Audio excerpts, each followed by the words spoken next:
হঠাৎ আমার জানতে ইচ্ছে হলো, ছোটবেলায় আপনার পড়া সবচেয়ে প্রিয় বই কোনটি?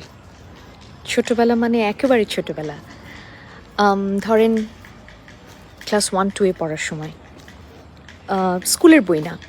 আমি জানতে চাই যে আপনার এর বাইরে গল্পের বই প্রিয় কোনটি, কিংবা যদি মনে না থাকে, এখন আপনাদের বাড়ির ছোট সদস্য যে আছে, সেটা কাজিনস হতে পারে, নিজের ছোট ছেলে মেয়ে হতে পারে, কিংবা any young children at home, তাদেরকে কি বই পড়াচ্ছেন?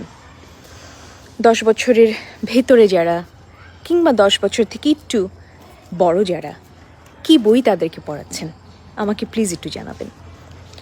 আমার যেমন আর্লিয়েস্ট মেমোরিজ আসে হচ্ছে ইয়াং টাইমস, টিঙ্কল, এইসব ম্যাগাজিনের, যেগুলো কুয়েতে পাওয়া যেত।